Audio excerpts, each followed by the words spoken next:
A maior parte da bancada lá dentro que as pessoas votaram compactuam com essa corrupção, compactuam com a bagunça do Milton Leite, do PCC, compactuam com isso. Então é interessante as pessoas ainda votarem nessas pessoas para que se mantenham no poder de pessoas que votam contra a própria população.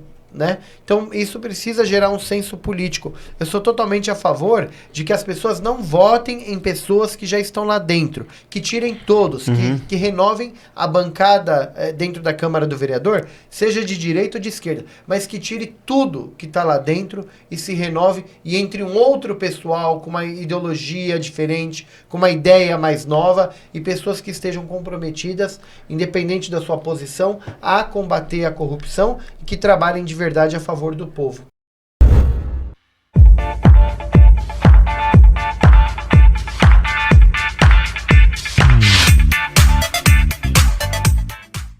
Olá, tudo bem com você? Que bom, né? Estamos de volta para mais uma roda de conversa aqui no podcast Liberchat. Se você está assistindo pela primeira vez, eu vou dar um tempinho aí para você se inscrever nas redes sociais, é isso mesmo. Temos o nosso Instagram, Liberchat_. Nós estamos também no nosso canal no YouTube, que é só você digitar podcast Liberchat, e estamos também no Spotify. Isso mesmo, dá para você ouvir aí dirigindo o seu veículo com muito cuidado, porque você vai dar risada, você vai participar da nossa conversa aí mesmo informalmente, tá bom? Então vai lá, se inscreva nas redes sociais, já ativa o sininho. E hoje, é isso mesmo, hoje nós vamos conversar com duas pessoas que são mais do que especiais para mim, são meus amigos, já estiveram aqui gravando conosco aqui no podcast Liberchat num outro momento, logo no início do nosso podcast, mas hoje nós vamos conversar um pouquinho com o Rodrigo Jalu, que é o Sheik, o primeiro Sheik brasileiro, tá? Você vai conhecer, se você não conheceu ainda, porque você não viu os episódios anteriores, tá bom? Então depois desse, você vai ver o episódio anterior que ele gravou aqui falando sobre o islamismo, tá bom? E estamos também com o pastor Leandro, da Igreja Habitar, que já gravou aqui falando sobre homoafetividade, já gravou aqui falando sobre adoção, e ele está acompanhando o nosso amigo aqui, o Sheik Rodrigo Jalu. Então seja bem-vindo para a nossa roda de conversa. Já ativou o sininho? Então antes de eu iniciar aqui, conversando, entrando no assunto aqui, eu vou dar um tempinho aí para você compartilhar, é isso mesmo. Achou que eu ia esquecer? Não esqueci não, tá bom? Então compartilhe esse vídeo para o máximo de pessoas que você puder. Não é só para 10, nem para 15. Mande para todos os seus contatos e peçam para eles também enviarem para os contatos deles, tá bom?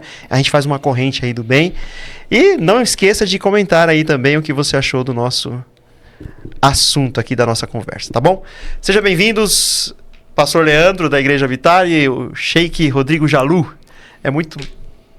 Eu sou muito grato por vocês estarem aqui. Eu sei que não é fácil, a agenda tá corrida sempre, né?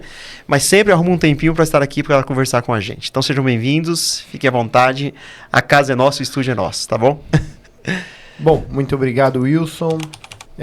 Parabenizo pelo Liberchat. Eu tive o privilégio de, acredito, ser um dos primeiros entrevistados aí do início desse projeto do Liberchat, que vem dando voz a diversas pessoas, a diversas causas e contribuindo com o conhecimento e a cultura do nosso povo através das redes sociais e da mídia digital, que é muito importante.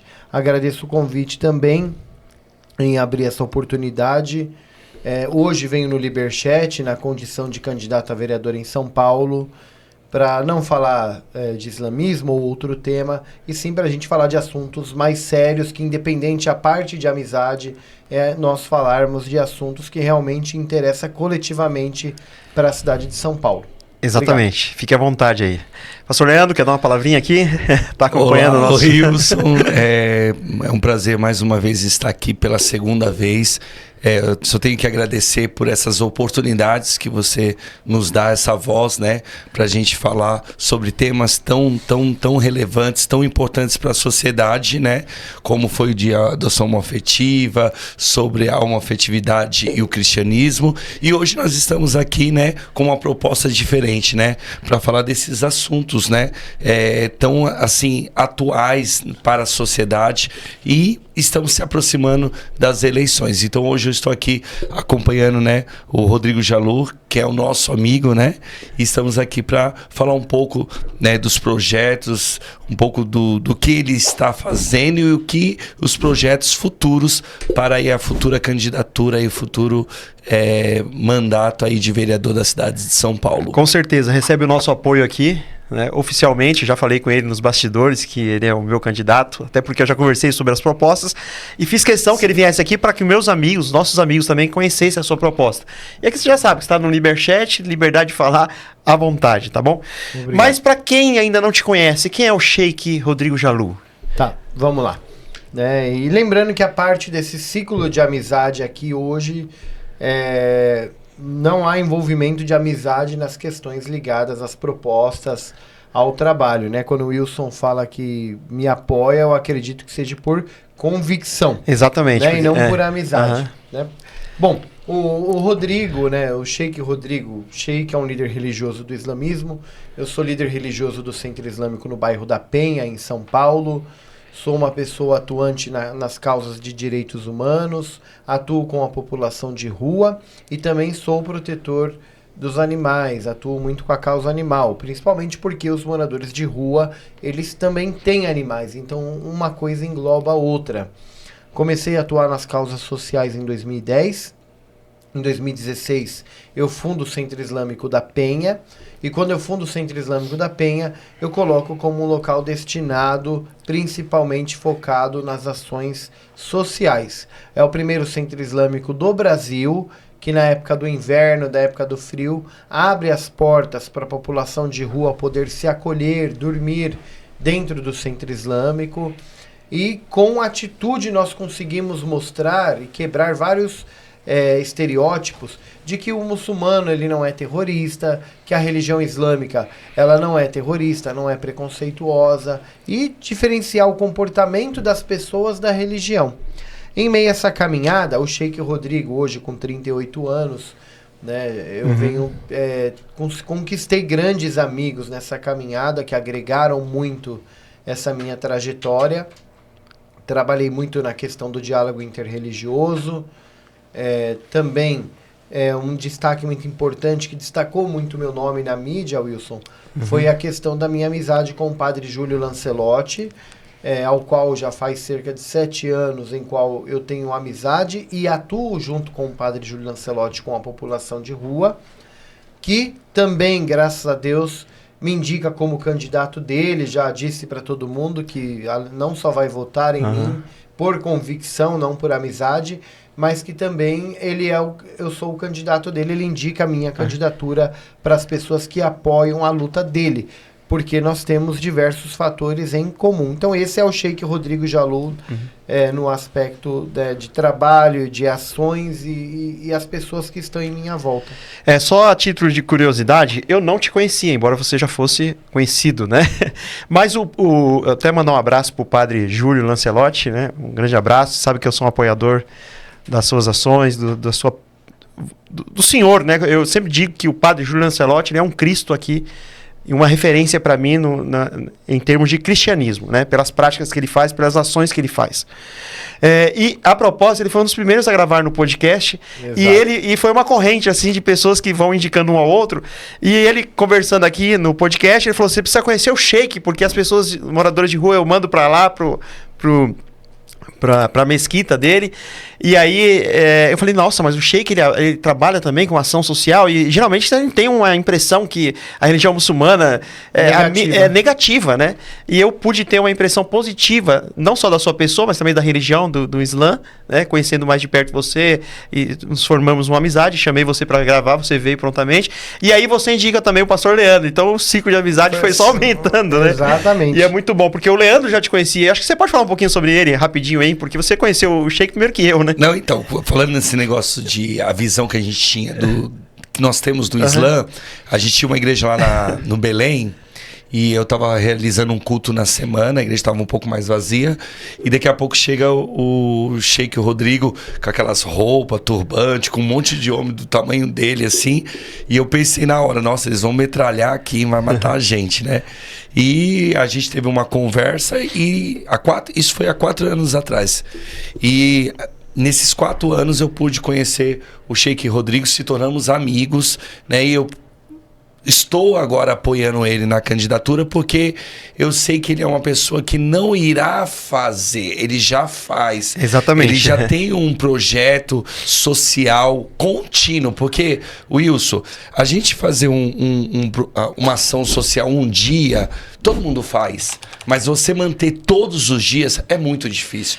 E o Sheik Rodrigo todos os dias está na rua, trabalhando, cuidando dos moradores. E agora, né, também com a causa animal, cuidando... Então, ele é uma pessoa que já faz. Então, eu pude conhecer o Sheik Rodrigo na intimidade. Quem ele é, a vida pessoal, quem ele é atrás do turbante. E eu vejo que é essa pessoa que tem um coração grande. E eu creio que ele entrando para vereador, as obras assistenciais vai ter muito mais poder de ampliar essas obras assistenciais e estender para outras pessoas. O que eu admiro nele, no Padre Júlio, é essa continuidade, porque tem muitas denominações, comunidades religiosas que fazem ações uma vez ao mês, mas as pessoas sentem fome 3 vezes ao dia no mínimo, né? Sentem sede, fome, frio, e todos os dias, sistematicamente, eles estão ali, faça frio, faça chove, pandemia ou sem pandemia, eles estão ali. Então, o Sheik, ele não é alguém que está agora fazendo para poder se promover como candidato a vereador. Ele já faz, ele só vai dar continuidade àquilo que ele já está fazendo. E o pior é quando as pessoas usam da ação social para fazer um marketing, show, exatamente. Fazer aquelas grandização, como se a instituição ou a pessoa, ela realiza isso. Não, mas o Sheik, assim, constantemente, diariamente, ele está ali na rua. Inclusive, nos dias que ele tem atividades, ele coloca a programação para poder estar atendendo os moradores ali da Cangaíba, né, que é da Penha, o pessoal que e se torna automaticamente um exemplo, né? Para todas as pessoas que se intitulam seguidores do Cristo, mesmo você sendo da religião muçulmana.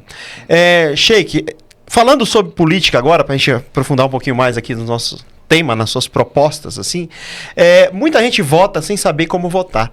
E eu queria, já que você é candidato a vereador, que você explicasse um pouquinho o papel do vereador, porque, na verdade, eu até já sei, mas muita gente não sabe.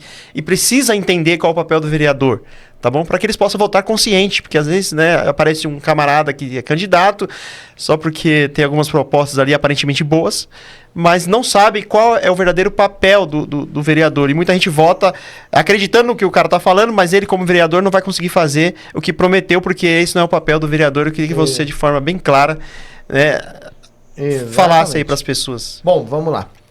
O vereador, ele é o representante direto do povo, né? O prefeito, ele é eleito e ele vai administrar a cidade. E muitas pessoas dão muito mais valor nas eleições para votar para prefeito e esquecem do legislativo, esquecem da Câmara Municipal.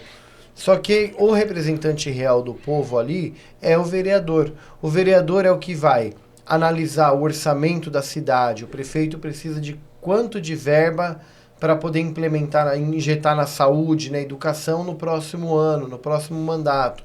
Então quem aprova esse orçamento são os vereadores. Quem fiscaliza os contratos que os prefeitos fazem dentro da cidade. Hoje a saúde é terceirizada. Agora, por que há uma demora tão grande dentro dos postos de saúde, das AMAs, das UPAs? Por que demora tanto? Porque há falta de médico. Então, a função do vereador é ir lá e analisar esse contrato e fiscalizar para ver se realmente está sendo cumprido o que o contrato é feito. E se não está sendo cumprido, ele tem que exigir do prefeito para que seja cumprido, e se caso há um déficit, está faltando funcionário, o vereador tem que cobrar para que a população tenha o melhor tipo de serviço público. O vereador, ele cria leis também, né? Então ele vai analisar a situação da cidade, ele vai criar leis, ele fiscaliza o orçamento, ele indica locais onde deve ir o orçamento, ele pega as pautas da população e é ele que vai levar até a prefeitura para lutar por essas pautas. Então são algumas das funções do vereador.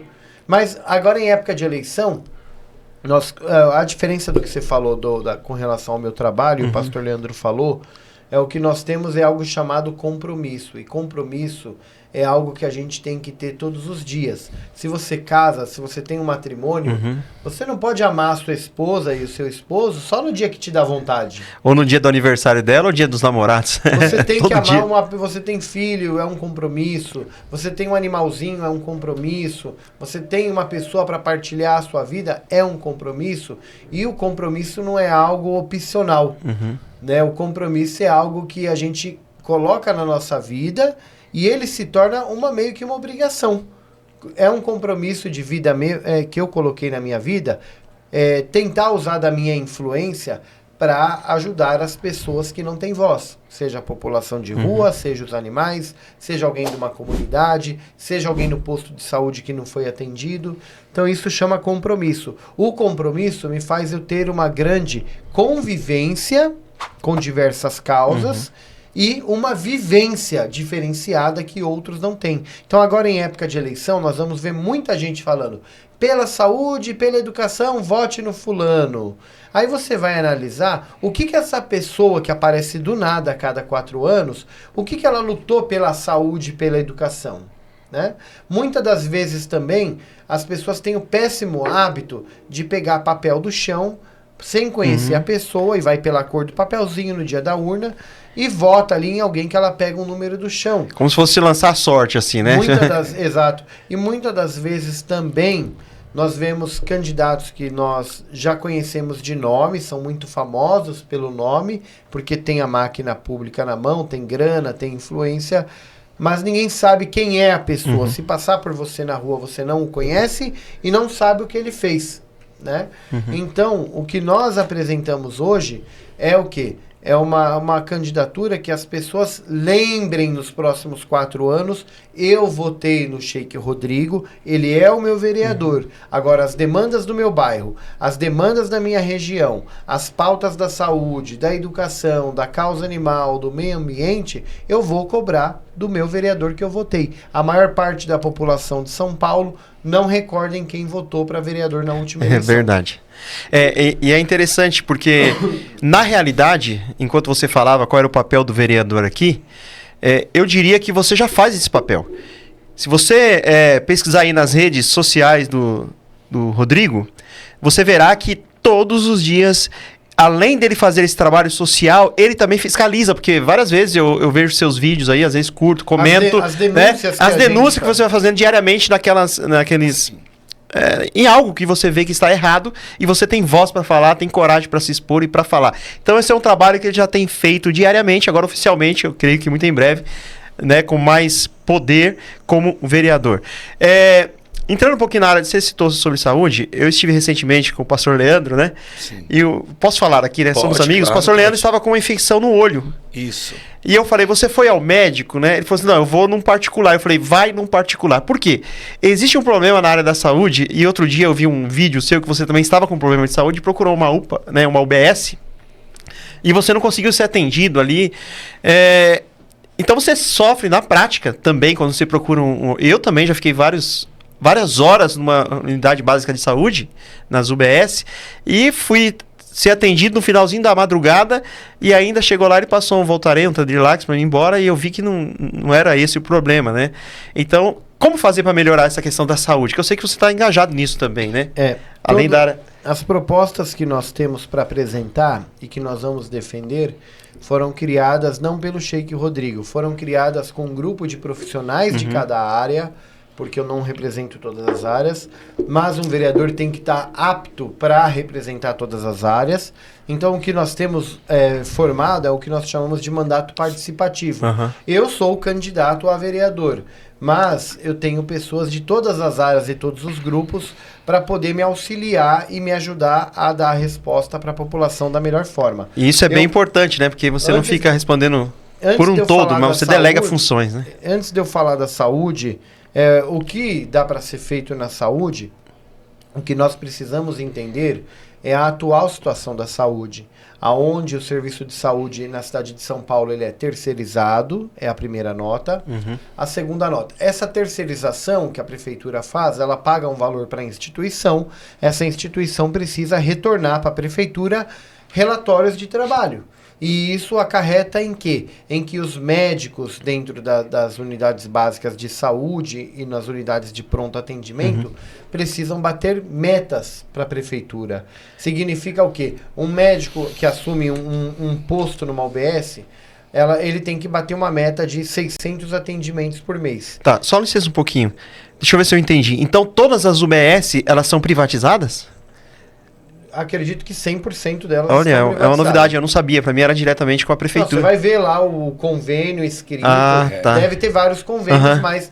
Não é um só, mas são... mas não são mais a prefeitura que cuida da entendi. saúde. Ela terceirizou. Ela Como grandes hospitais também. Também, ela né? repassa para uma empresa, para alguma instituição que cuida da área da saúde, e aí eles vão cuidar. Só que o que acontece? Você recebe uma verba por mês para cuidar dessa unidade, você tem que pagar os funcionários, isso dá um sucateamento também na questão dos funcionários, porque o auxiliar de enfermagem, o técnico de enfermagem, muitas das vezes não é funcionário da prefeitura, ele é funcionário da empresa terceirizada, então ele não tem vínculo empregatício com a prefeitura. Eu entendi, agora Primeira eu tô entendendo. nota, deixa eu terminar, senão eu perco meu foco de linha.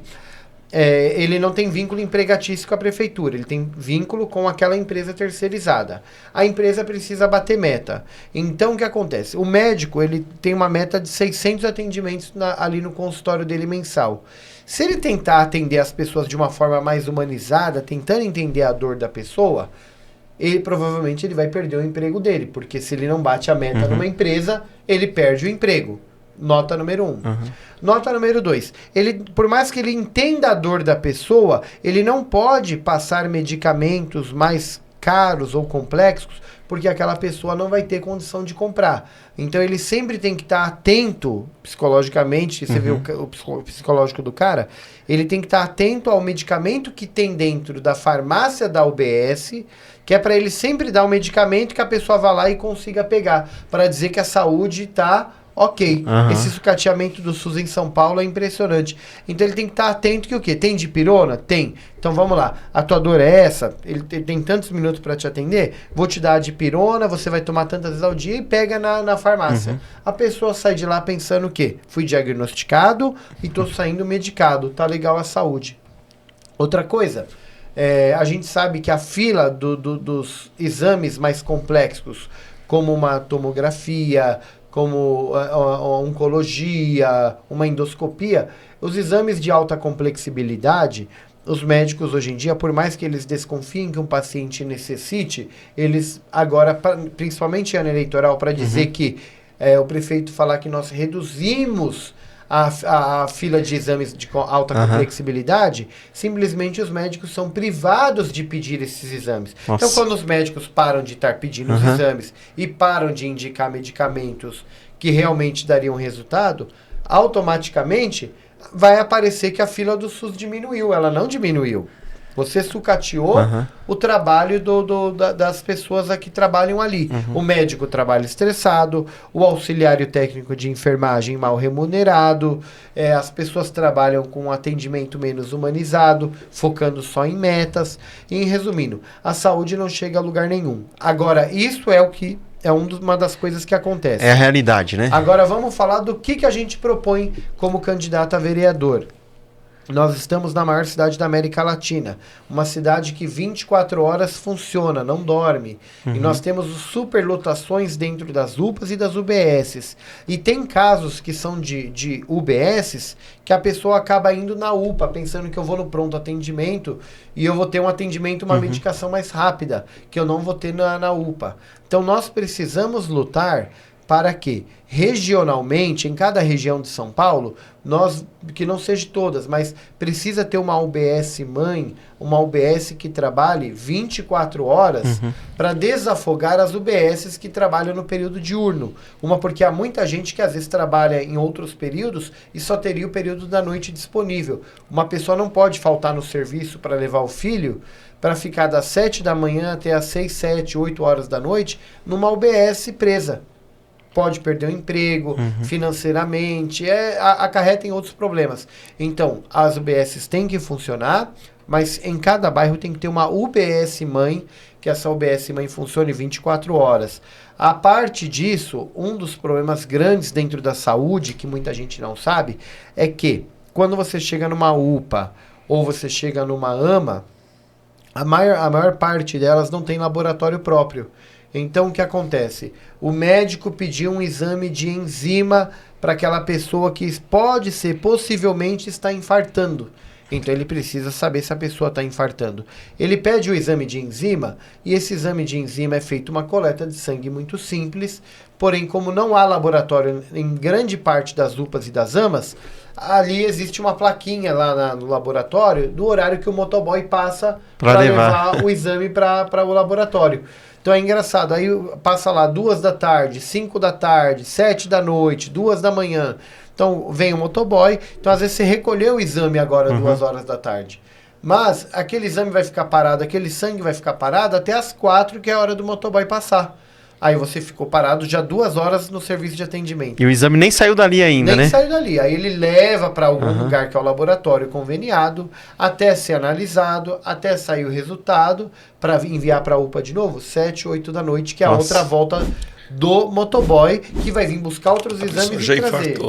Né? Então, quer dizer, quando chega, aí a pessoa tem que voltar para uma fila, que é a fila do quê? Do retorno ao médico para mostrar o exame, para ver se tem alguma coisa ou não. Então, o que nós precisamos lutar é que, além de ter uma UBS mãe que funcione 24 horas, é que essas UBS mães, mais as UPAs, seja obrigatório ter laboratório próprio. Por que eu não fui atendido na UBS do Cangaíba, quando eu estava com dengue? Falava que o atendimento humanizado era até as 10 da noite. Eu cheguei 9h15. Eu não fui atendido. Por quê? Porque 10 horas da noite eles queriam fechar, não queriam atender ninguém até as 10. E porque também não tinha o aparato para fazer o exame da dengue, o teste da dengue, para poder o médico te atender. Baseado nisso, se eu recolhesse o exame de sangue ou qualquer exame de mim naquela noite, eu só ia buscar o resultado no outro dia, 10, 11 da manhã. Então, quer dizer, por isso que muitos funcionários aí, como eu estava num bairro que era o Cangaíba, que é um bairro mais humilde, o funcionário tinha o quê? Vai embora, vai procurar o Hospital do Hermelino Matarazzo, vai no Tatuapé, porque aqui você não vai conseguir nada. Então tá sucateado o sistema do SUS, tá superlotado o sistema do SUS, porque não tem nada que desafoga.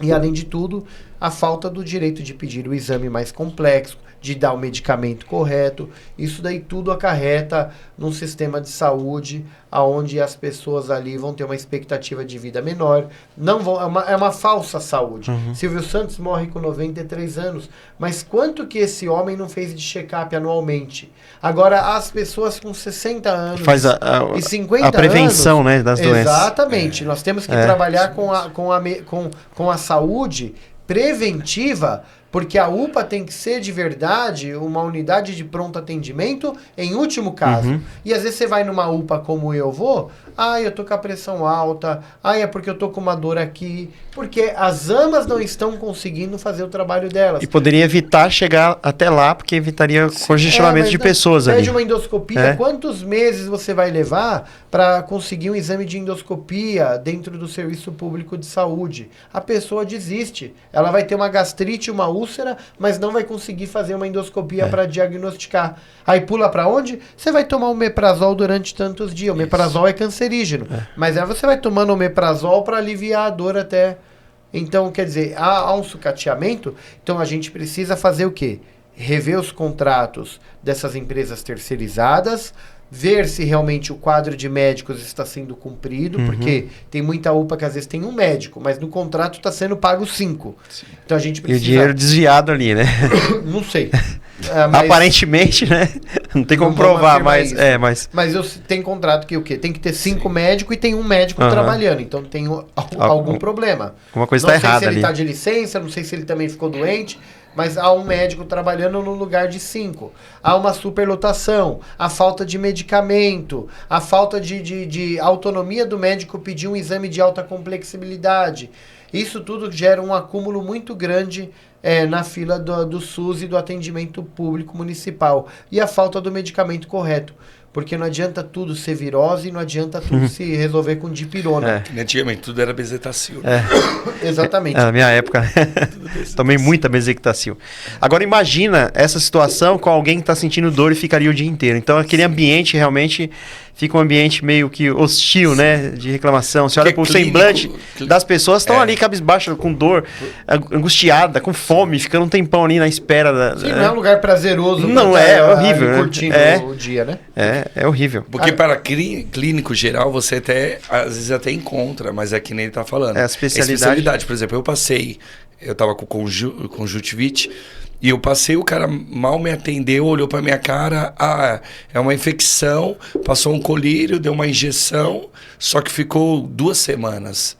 Eu tive que pagar a particular. Porque se eu vou no público, eles, vamos marcar o oftalmo daqui 2 meses. Só que daqui 2 meses ou eu fiquei cego, e isso é a realidade. Eu tive condições de pagar, mas quantas pessoas de São Paulo não conseguem pagar? E na saúde você vai falar ainda que a gente ainda não está levando em conta, porque na verdade a política é tudo englobado. Não adianta falar, vamos falar só da saúde. A saúde, ela engloba assistência social, a saúde engloba educação, a saúde, ela engloba uma série de fatores.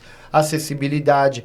Por exemplo, quantas pessoas são pessoas idosas que estão em comunidades com problema de saúde e às vezes não têm condição, pela condição física, de sair da comunidade onde ela está e locomover e chegar até um lugar. A acessibilidade em São Paulo ainda é um problema muito grave. Numa cidade tão grande, há pessoas que são cadeirantes, que dependem de serviços para ir ter o seu atendimento de saúde, e muitas das vezes os ônibus não têm nem aquele degrau rebaixado para pessoas com deficiência. Para que um cadeirante possa ter acesso ao transporte público. Aí você vê, da saúde, você já pula para acessibilidade, para transporte público. Então você vê que um problema puxa o outro dentro da cidade.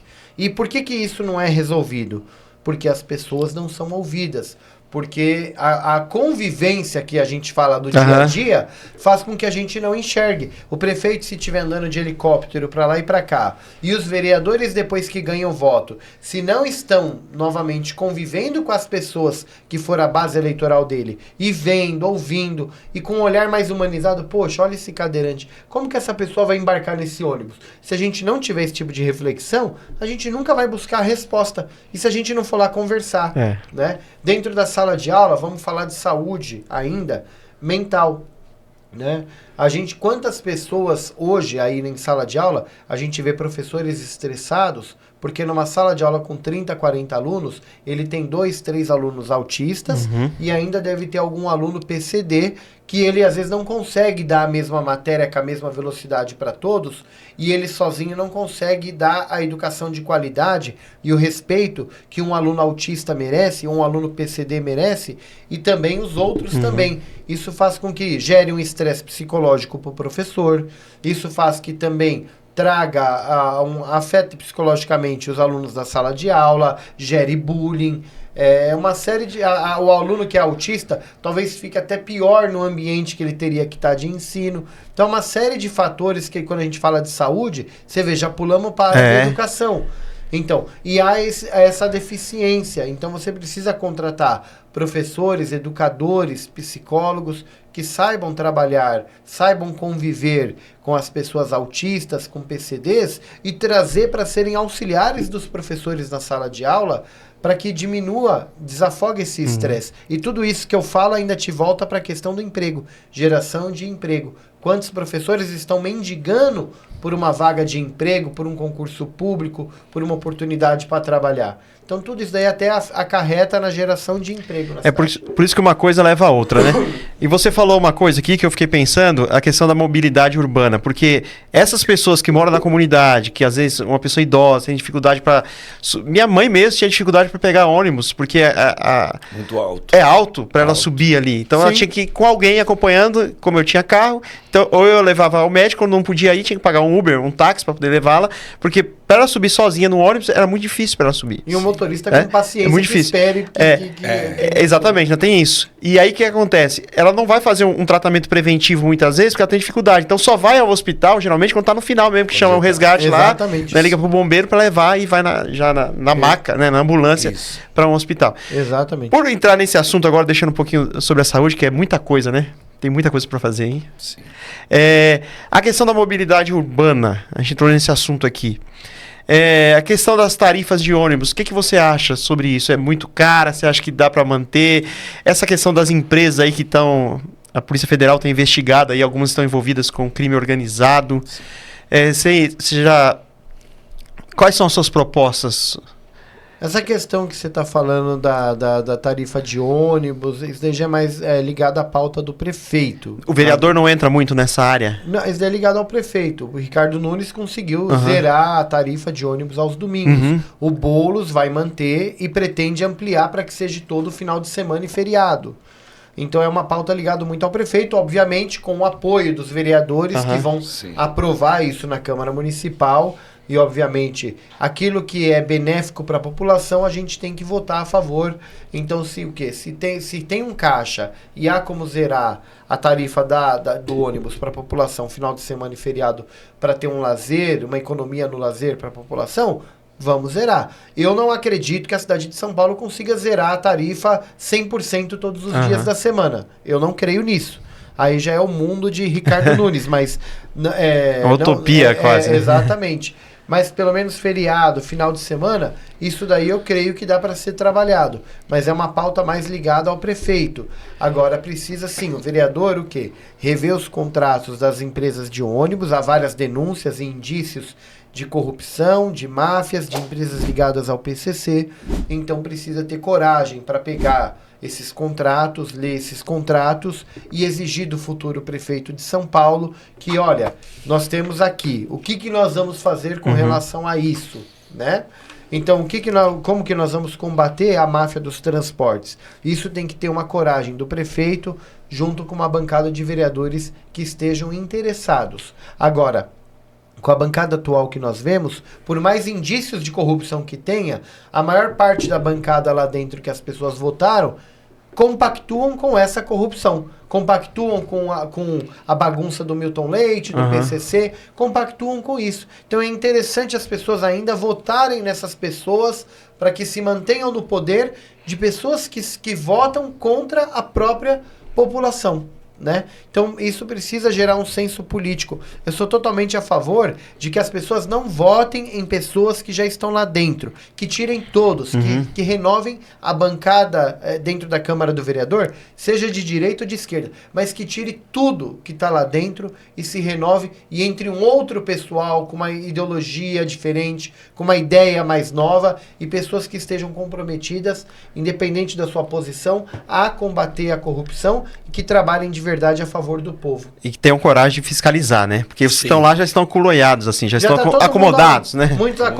Alguns estão amarrados e outros estão acomodados com o sistema, tipo, já não é problema meu. Tem candidato que fala, eu luto pela educação, porque eu sou professor. Aí você vai fiscalizar e vai olhar o que esse cara nos últimos 2 anos fez pela educação, é nada. O que ele é? Professor. Eu luto pela educação porque eu sou professor. Mas o que você fez pelos professores? Porque eu vejo muito professor aí reclamando da falta de concurso, a falta de... Então, muito candidato aí hoje, a luta dele é ganhar e depois ver o que vai fazer. É bem isso. Ainda sobre a questão do transporte, é papel do vereador também... por exemplo, tem a questão do rodízio, certo? Nós temos uma realidade aqui em São Paulo, que é a questão dos carros de aplicativo. Sim. E os carros de aplicativo, eu costumo dizer que é quase como se fosse, embora... É muito bom, porque muita gente que estava desempregado, ao trabalhar com carro de aplicativo, consegue tirar ali o seu sustento, mas é sofrido, tá? E tem a questão do rodízio também, porque eu não sei se seria possível, se é papel do vereador, você pode esclarecer aqui para nós. Por exemplo, eu vejo alguns motoristas de aplicativo reclamando sobre a questão do rodízio, que às vezes ele tem que parar naquele horário do rodízio, porque ele não é um táxi, o táxi não tem rodízio, mas o aplicativo para na hora do rodízio. E já ganha pouco. Combustível alto. É papel do vereador tentar resolver essa questão para ajudar? Sim, o vereador ele pode criar um projeto de lei, uma PL, né? Ele pode criar um PL, um projeto de lei que traga uma proposta de que motoristas de aplicativo do Uber 99, entre outros aí, que englobam esse grupo de pessoas que em horário de trabalho, em período de trabalho cadastrado devidamente no aplicativo, estejam isento, a placa esteja isenta do rodízio. Isso daqui é possível. Assim também como há uma luta, que eu também englobo e não incluo só os motoristas de aplicativo, os feirantes. Porque os feirantes também têm. Meu pai é feirante e também tem esse problema. Um carro de um feirante, ele não é isento, não é todo carro de feirante que é isento de rodízio. Então, muitos feirantes, o horário que ele sai para ir para a feira é de madrugada e a hora que ele volta é à tarde. Ele não pega o horário do rodízio. Mas tem determinados feirantes que, às vezes, está com o carro lotado de multa, porque o cara trabalha em São Paulo, mas mora em Carapicuíba. E tem que atravessar a cidade, né? Ele tem que atravessar a cidade. Então, o tempo dele sair de uma feira livre para pegar a Castelo Branco, ele tem que passar a Marginal Tietê. Toda vez que ele precisa daquela feirinha de quarta ou quinta-feira, ele toma uma multinha de rodízio. Então, precisa sim pegar não só o motorista de aplicativo, o feirante e entre alguns outros tipos de serviço e expandir a isenção do horário de rodízio. Né? O problema é que muitas pessoas pensam, se liberar para todo mundo, o rodízio não vale nada. O rodízio ele vai somente fazer o quê? Ele vai aumentar o trânsito na cidade. Mas não é. Serviços essenciais. O motorista de aplicativo, ele trabalhando na rua, ele tá poupando também muitas pessoas de sair com um carro. Essa semana eu fui para fazer um compromisso na região da Paulista, eu falei, não compensa eu ir com o meu carro. Eu peguei um Uber e eu fui e voltei. Então, quer dizer, precisa o quê? Conscientizar as pessoas, né, da importância desse serviço, assim como o carro do feirante, mas precisa trazer o quê? Um projeto de lei para votação dentro da Câmara, que vamos isentar o pessoal dos motoristas de aplicativo com relação ao rodízio, vamos isentar os feirantes, criar um projeto que englobe alguns grupos de pessoas que necessitam dessa isenção. Muito bom isso aí. Espero que você, quando chegar lá, pense nesse pessoal que está sofrendo aí, clamando por alguém que os represente. E repasse para os motoristas de aplicativo que estão assistindo aqui, que apoiem a nossa candidatura, votem 13325 no próximo 6 de outubro e cobrem do Sheik Rodrigo para que nós vamos criar um projeto de lei para que isentem os motoristas de aplicativo cadastrados legalmente, que durante o horário de trabalho eles não estejam participando do rodízio, não levem multa de rodízio e sim possam trabalhar e trazer o sustento para sua família. Vamos falar um pouquinho aqui sobre... A gente trabalhou bastante aqui já falando sobre a educação. Existe uma causa, eu vou, já que eu já o considero como vereador, vou fazer aqui já minhas reivindicações, ok? Existe um problema muito sério na questão da educação, principalmente para quem está no períodos iniciais, educação infantil, eu falo as creches, tá? Com respeito ao horário do funcionamento das creches, e até mesmo nos anos iniciais, primeiro o Fundi 1, né? Que é chamado do primeiro ao quinto ano primário, né? Que chamavam assim antigamente, hoje é Fundi 1. Com a questão do horário das escolas. Por quê? Uma mãe que trabalha e um pai que trabalha, geralmente entra no serviço ou 7 ou 8 horas da manhã, tá? E quando retorna, se ele trabalha de segunda a sexta, geralmente ele sai do serviço às 17 horas, 17h30, tá? Trabalhando assim de segunda a sexta, os que não trabalham no final de semana. Só que as creches, geralmente, elas funcionam a partir das 7 da manhã e vão até às 16h30. Ou seja, tem um período ali que a mãe tem que pagar. O pai tem que pagar alguém, ou uma van, ou pagar uma outra escola. No meu caso, a gente paga uma outra escola particular, paga uma van, para que o meu filho, por exemplo, mais novo, o Enzo, vá até essa escolinha particular e fique lá.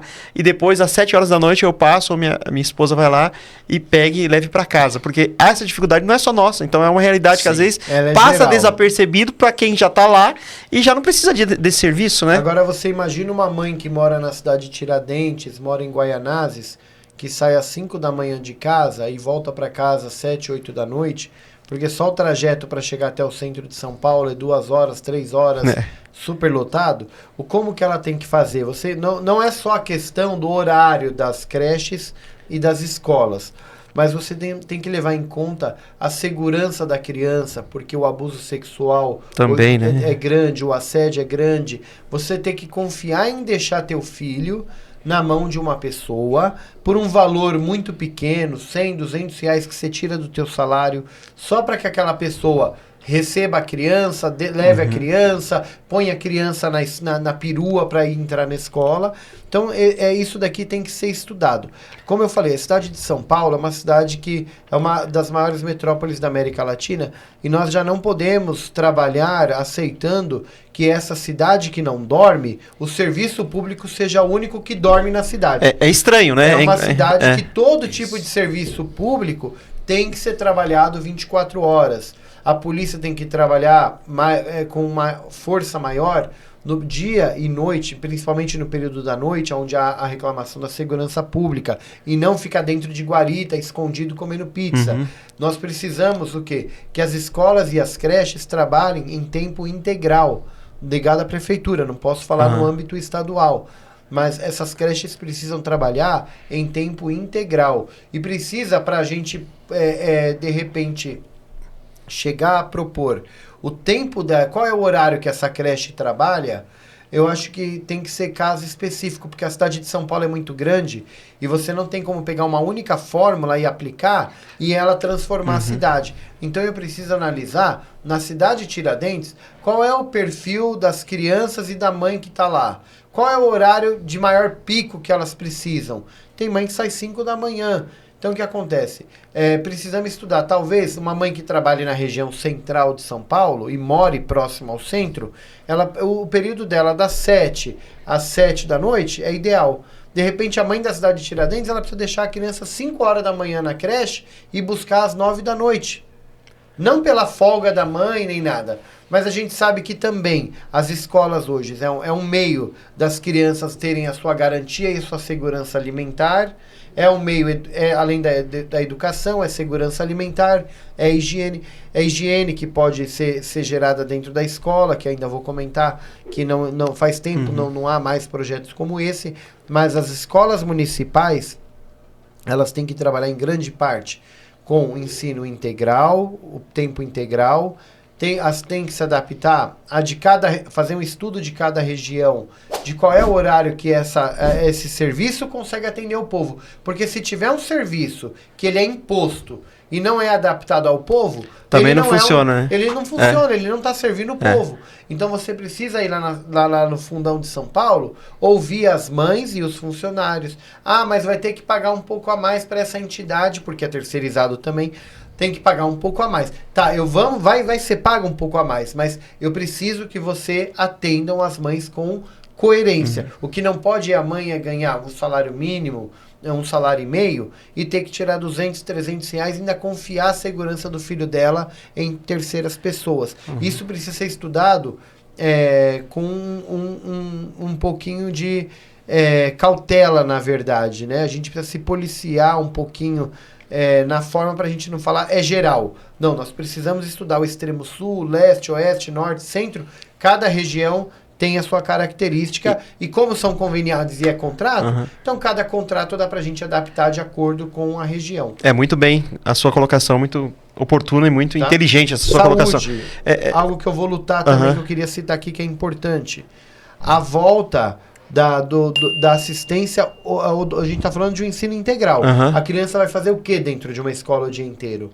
Então você precisa investir não só no estudo, mas na cultura. Esportes, né, para criança. Na cultura. Mas a volta, por exemplo, da assistência odontológica que havia na rede pública municipal de São Paulo, na época até do Maluf, onde eu estudei numa escola municipal, e havia consultório odontológico, que isso faz parte da saúde. Hoje o pessoal trata a odontologia como estética.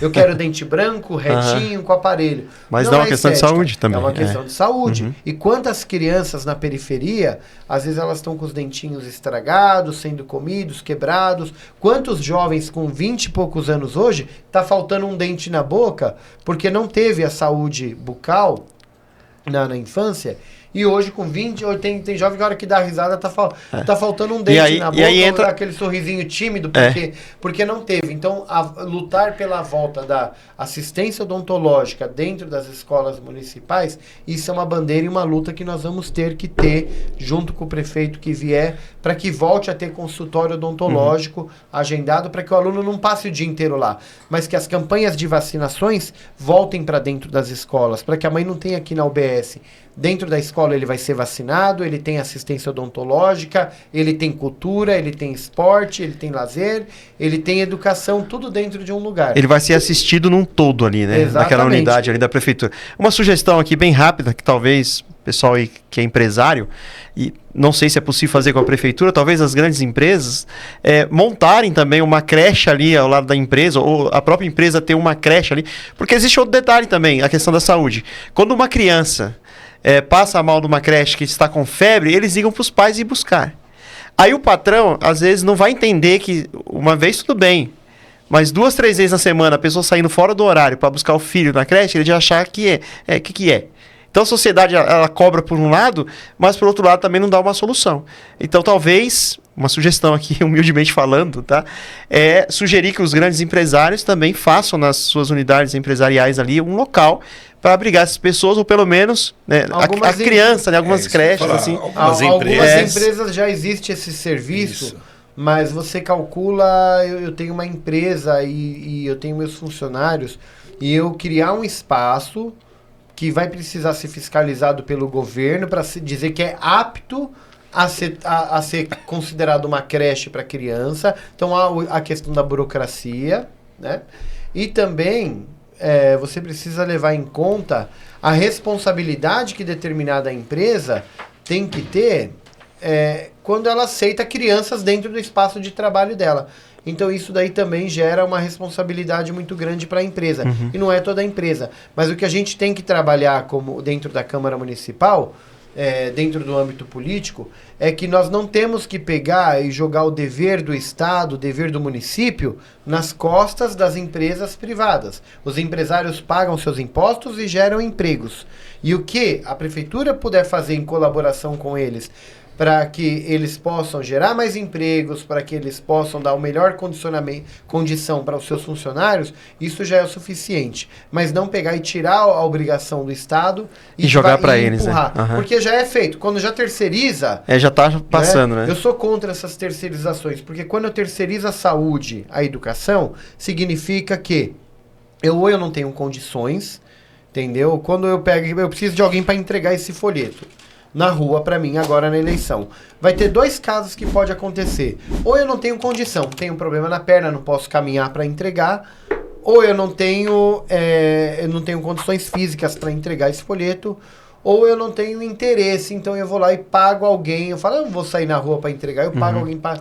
Então, terceiriza, né? A privatização é mais ou menos isso. É quando eu não tenho interesse ou eu acho que eu não tenho condições, então eu pago para alguém fazer esse tipo de serviço para mim. Então eu sou contra essas privatizações e terceirizações, né? Eu sou a favor de que o Estado é onde mais se recebe recursos, e aonde mais tem recurso. Uma escola pública hoje ela é mais cara que uma escola particular, mas a qualidade de um colégio particular é superior a uma escola pública. Agora, o porquê isso? Por que a merenda que é oferecida na escola pública ela é inferior do que uma escola particular pode oferecer?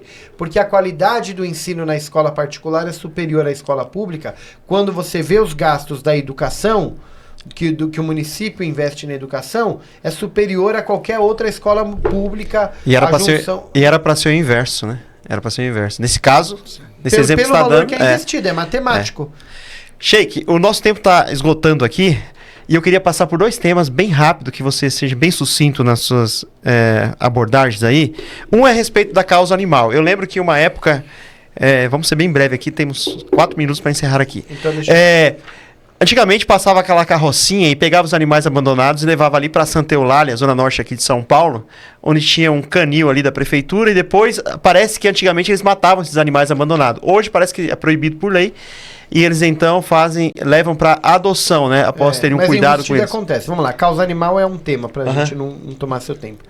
Né? E o outro tema é sobre... Aí eu quero voltar para a questão da situação de rua, bem rápido, assim. Tá, vamos lá. Tá. Vamos falar da causa animal. A causa animal, nós precisamos fazer um trabalho intensivo, grande, de castração dos animais. Enquanto não castrar os animais sem burocracia, cachorro tá na rua, castra tudo, porque eles têm um prazo de vida e eles não vão procriar. Então, se não fizer um trabalho grande de castração e vacinação na rua, não adianta só ficar cuidando de ONG e tudo. Sempre vai ter animais abandonados. Então, a gente gente precisa trabalhar fortemente na questão da castração e amparar as ONGs que já acolhem os animais que já existem. Então esse é um ponto. Com relação à população de rua, e também nós temos os projetos que quem entrar na página do Sheik Rodrigo, no Instagram, no Face, vai poder ver lá também os projetos ligados à população de rua. Mas o fato é que tem propostas tanto para atender de uma forma humanizada a população de rua, quanto também olhar com olhar mais humanizado as pessoas que atendem a população de rua, que também são terceirizadas e não são valorizadas pela gestão atual. Eu tenho visto, rapidinho aqui, a prefeitura aqui de São Paulo, de vez em quando, com a questão da limpeza urbana, não sei se é esse o nome correto, que zeladoria urbana, tirando pertences de pessoas em situação de rua. E parece que o ministro do Supremo, Alexandre de Moraes, havia proibido que se fizesse isso, né? Eu estava lendo sobre a lei, ele está falando que quando a prefeitura vai fazer esse serviço de zeladoria, ela deveria avisar antecipadamente o morador em situação de rua para que ele retirasse seus pertences. E o que eu tenho visto, eu mesmo, com testemunho ocular, de vez em quando eu gravo uns vídeos, às vezes mando para você, eu mando para o padre, a prefeitura fazendo o contrário, né? Acordando as pessoas ali e tomando tudo que é deles e desobedecendo essa ordem aí do Alexandre de Moraes. É bom a gente estar atento. Sim, isso aqui em São Paulo que acontece, né? É a gestão que tem aí hoje. Bom, muito obrigado, mas antes de encerrarmos aqui, eu queria que você olhasse pro pessoal aí fora e pessoal que está nos assistindo, né? E dissesse por que eles devem votar em você aí. 1 minuto. Bom, vamos lá. O que a gente pode falar é que o logo da nossa campanha é por uma São Paulo mais humana. Vote 13325, porque nós representamos todos os grupos dentro da nossa campanha. O Sheik Rodrigo defende a causa LGBT, defende a causa dos animais, defende as religiões de matriz africana, o diálogo interreligioso, propostas para o meio ambiente, propostas para a área da saúde, da educação, da cultura, né? Então nós temos propostas para todos formados dentro de um mandato coletivo, participativo, com pessoas que atuam nessas áreas que estão do meu lado. Então eu acredito que, mais do que um candidato que fala pela saúde e educação, não. Eu sou uma pessoa que tem uma experiência de vida diária e que quero trazer e ampliar isso dentro da Câmara Municipal e representar vocês. Então, dia 6 de outubro, vote 13325, Sheik Rodrigo para vereador. Dê uma oportunidade para o novo dentro da Câmara Municipal. Obrigado. Deixe suas redes sociais aí para quem ainda não te segue. Rodrigo Jalu, quem seguir Rodrigo vai estar aí Jalu, na descrição aí, né? Quem seguir Rodrigo Jalu vai achar. Pastor Leandro, considerações finais aqui. Pessoal, vote em alguém que já faz um trabalho, não em alguém que fala, eu vou fazer quando eu entrar. Então, vote Rodrigo Jalu, 13325, por uma São Paulo mais humana. Deus abençoe, Wilson. Obrigado. Eu que agradeço a participação de vocês, eu tenho certeza que aqui foi muito oportuno. E você que está aí nos assistindo, compartilhe esse vídeo para o máximo de pessoas que você puder, porque aqui é levado a sério os assuntos e eu tenho certeza que você deve votar de forma consciente, né? E esse programa, esse podcast também é de utilidade pública, tá ok? Então siga as redes sociais aí também do Liberchat, Instagram Liberchat _, estamos no YouTube e também no Spotify. Grande abraço, que Deus abençoe você e sua família. Tchau, tchau. Obrigado.